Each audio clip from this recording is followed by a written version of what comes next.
ख्याली पुलाव है। ये बातों की हद तक अच्छा लग रहा है जी कि इंडिया अखंड भारत दोबारा बन जाएगा, ऐसा मुमकिन नहीं है।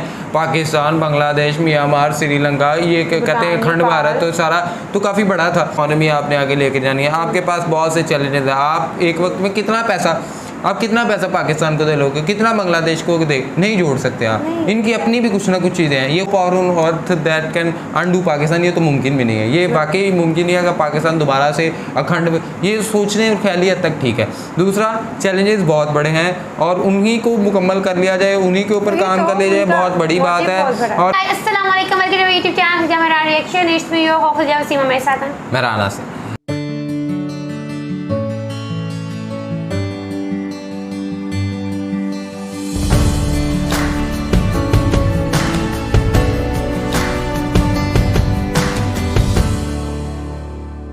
नाज़रीन, क्या 2030 में अगले बिल्कुल चंद 8 सालों के अंदर इंडिया अखंड भारत दोबारा बन जाएगा? और इंडिया के फ्यूचर क्या होगा, इंडिया का इंफ्रास्ट्रक्चर किस तरह होगा, इंडिया का इकॉनमी किस तरह होगा? 2030 की बात करें, जल्दी 8 साल तक क्या इंडिया अखंड भारत जो है बन सकेगा?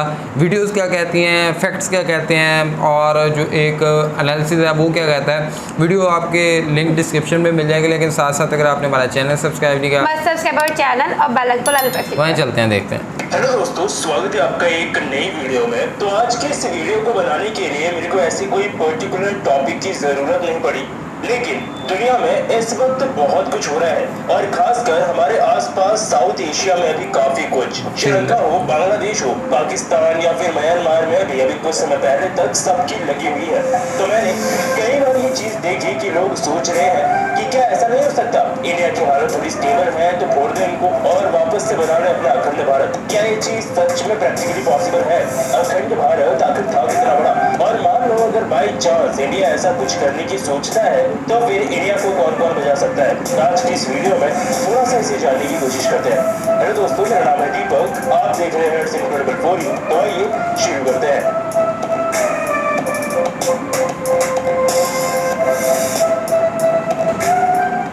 तो सबसे पहले मैं आपको दोनों क्वेश्चंस का जवाब दे देता हूँ। पहला, क्या ये इस वक्त प्रेजेंट सिचुएशन में, प्रेजेंट मोमेंट में इंडिया के लिए पॉसिबल है अखंड भारत क्रिएट करना? जवाब है नहीं। आज से कुछ सालों बाद हो पाएगा, आगे बताऊंगा। लेकिन उससे पहले ये जानो अखंड भारत था क्या।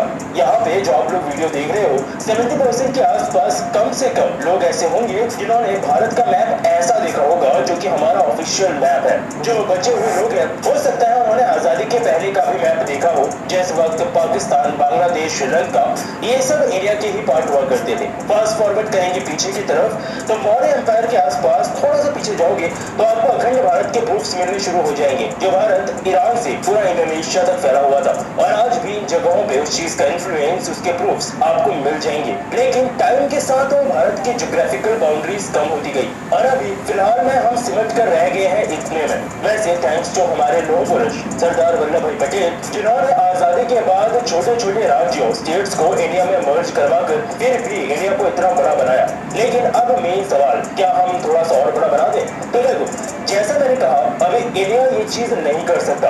कारण एक नहीं है, बहुत सारे हैं। पहला, हमारी इकोनॉमी। इंडिया इस वक्त एक ग्रोइंग इकोनॉमी है और हमारे लिए फ्यूचर प्रोडक्शंस काफी अच्छी हैं। इंडिया का इकोनॉमिक फ्यूचर अभी फिलहाल में ब्राइट है और अगर लाइक से हमें खुद की बाउंड्रीज को एक्सपेंड करना है ज्योग्राफिकली तो दो ही तरीके मोटे हो सकते हैं कि एक तो सामने वाले को लालच दे दें कि देखो तुम्हारी इकोनॉमी की बैंड बच गई है, हमारे यहाँ आ जाओ, हमारे यहाँ पैसा है। या फिर दूसरा तरीका कि ठाई ठाई करते हुए बंदूक लेके कंट्री के अंदर ही घुस जाए। पहला तरीका हम नहीं अपना सकते क्योंकि हमारे पास इतनी मजबूत भी इकोनॉमी है नहीं, और दूसरा तरीका हमारी इकोनॉमी के लिए सुसाइड करने के बराबर होगा। तो इसलिए फिलहाल में तो ये चीज पॉसिबल नहीं है। चलो 30 साल आगे चलते हैं। प्रेडिक्टेड है कि लगभग उस समय तक इंडिया की इकोनॉमी $30 ट्रिलियन के मार्क को टच कर जाएगी। एक स्टेबल नंबर है। अगर तब तक हम थोड़ा पॉपुलेशन भी कंट्रोल कर पाए तो। कोविड जैसा कुछ और आ गया और लोग घर पे बैठ गए, करने को कुछ हुआ नहीं, तो फिर मैं पॉपुलेशन की गारंटी नहीं ले सकता। लेकिन एटलीस्ट $30 ट्रिलियन एक ऐसा नंबर है कि इंडिया की पॉपुलेशन पावर वर्ल्ड लेवल पे प्रोजेक्ट होगी।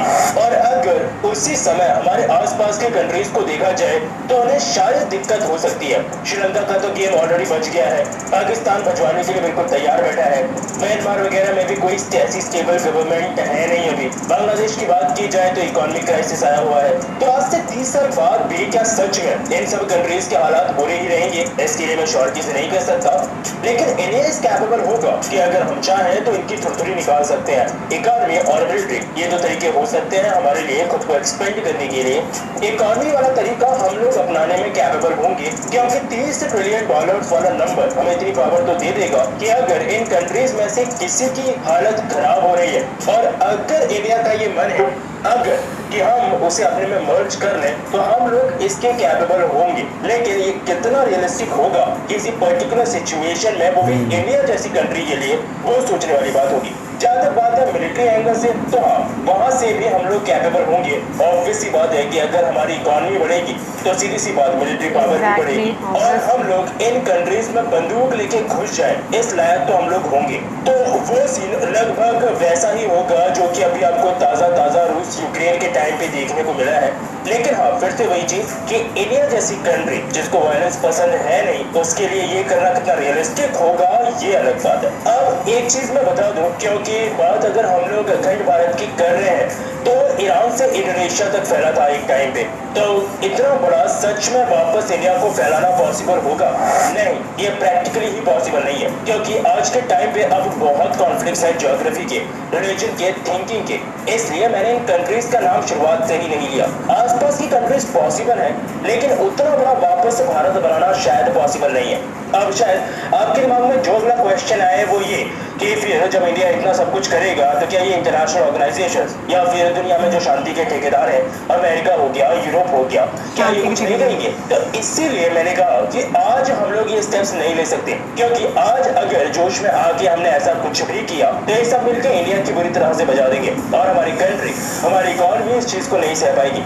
लेकिन क्या आज से 30 साल बाद जिसकी हम बात कर रहे हैं, क्या तब भी इकोनॉमी इस चीज को नहीं सह पाएगी? नहीं, उस वक्त सिचुएशंस अलग होंगी। और जहां तक बात वैसे अमेरिका, नेटो, यूरोप की आती है, ये पहले बोलते बहुत है और काम के टाइम पे भाग जाते हैं, इसलिए इन पे विश्वास करना भी अपने में एक रिस्क लेने के बराबर है। हर किसी को बस ये पिटवाने का ही काम करते हैं। रिसेंट एग्जाम्पल आपने यूक्रेन का देख ही लिया होगा। तो अब जो सिनेरियो पॉसिबल हो सकता था वो मैंने बता दिए कि पूरा अखंड भारत जो एक टाइम पे हुआ करता था और शायद फ्यूचर में वो पॉसिबल नहीं होगा। हम मान लें कि हमें खुद को जोग्राफिकली एक्सपेंड करना ही है, जो कि इंडिया कभी भी फ्यूचर में करेगा मुझे नहीं लगता, क्योंकि हिस्ट्री का रिकॉर्ड रहा है कि इंडिया ने कभी भी खुद से किसी पर अटैक नहीं किया। बकायदा मुश्किल में पड़े कंट्रीज को हम लोग पैसा दे देते हैं मदद करने के लिए। लेकिन जस्ट इन केस अगर इंडिया करना भी चाहे तो कौन सी कंट्रीज तक हम कर सकते हैं ये भी मैंने आपको बता दिया। श्रीलंका, बांग्लादेश, पाकिस्तान, नेपाल, भूटान, म्यांमार, यही सब कंट्रीज होंगी। तो अब अखंड भारत कैसे पॉसिबल हो पाएगा ये तो मैंने बता दिया, लेकिन एक चीज को यहाँ पे कवर कर लेता हूँ जो लिटरली फ्यूचर में होगी, पूरे चांसेस है, और वो है पीओके को वापस से एक्वायर करना। ये इंडिया पक्का करने वाला है और सेम चीज ऑक्साइड चेन के लिए भी। इंडिया कभी भी अग्रेसिवली इस चीज के लिए नहीं बोलता है, नहीं हमने खुद से किसी को छेड़ा है इस पर्टिकुलर टॉपिक पे कि हमारी लैंड है और इलीगली दो कंट्रीज ने इसको ऑक्यूपाई किया हुआ है, क्योंकि ये चीज इंडिया जानता है कि अभी से इस चीज को सिर्फ बातों में ही उठाना इफेक्ट देगा।